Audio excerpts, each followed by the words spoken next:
کل Peoples party کے ایک سینئر رہنما جن کا نام فیصل کریم کنڈی ہے، انہوں نے شاہ زیب خانزادہ کے پروگرام میں کہا Peoples Party level playing field پر یقین نہیں رکھتی۔ ہم ہمیشہ اس بات کے قائل ہیں کہ ہم عوام کی طاقت سے اقتدار میں آئیں۔ اور پیپلز پارٹی نون لیگ کے جلسے کے مقابلے میں 1986-87 میں بے نظیر کے جلسے کی بات کرتے نظر آتی ہے کہ بے نظیر نے اس جلسے میں ایک بڑی تعداد کو جمع کیا تھا۔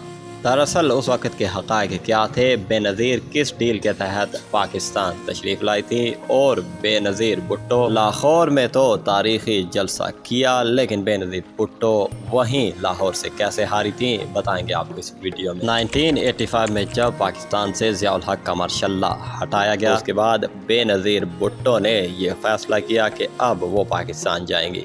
بے نظیر بھٹو رہنے والی تو لاڑکانہ سندھ کی تھی، لیکن انہوں نے بھی یہ فیصلہ کیا کہ وہ لاہور ایئرپورٹ پر آ کر اتریں گی اور لاہور میں ان کا ایک بڑا استقبال ہوگا۔ اور ہوا بھی ایسا ہی، تقریباً 2 ملین کے قریب لوگ بے نظیر بھٹو کا استقبال کرنے اقبال پارک یعنی مینار پاکستان تشریف لائے اور ایک تاریخی استقبال ہوا۔ لیکن سب سے اہم بات یہ تھی کہ 1986 میں بے نظیر کے اتنے بڑے استقبال کے باوجود بے نظیر بھٹو پنجاب سے ان کی پارٹی ہار گئی اور پنجاب کے وزیر اعلیٰ وہ بنے جن کا نام نواز شریف ہے۔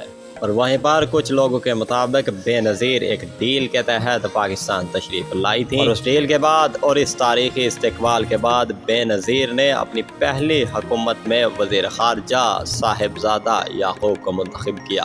یہ صاحبزادہ یعقوب وہی تھے جو ضیاء دور میں بھی وزیر خارجہ تھے۔ یعنی بے نظیر بھٹو اور ضیاء الحق کے درمیان جو ڈیل اس وقت کے اسٹیبلشمنٹ نے کی تھی وہ یہی تھی کہ فارن افیئرز کو کوئی چھیڑ چھاڑ نہیں کرنی۔ وہیں پر بے نظیر بھٹو نے اپنے دور میں وزیر خزانہ VA جیفری کو رکھا، جو کہ ضیاء دور میں اسٹیٹ بینک دیکھتے تھے۔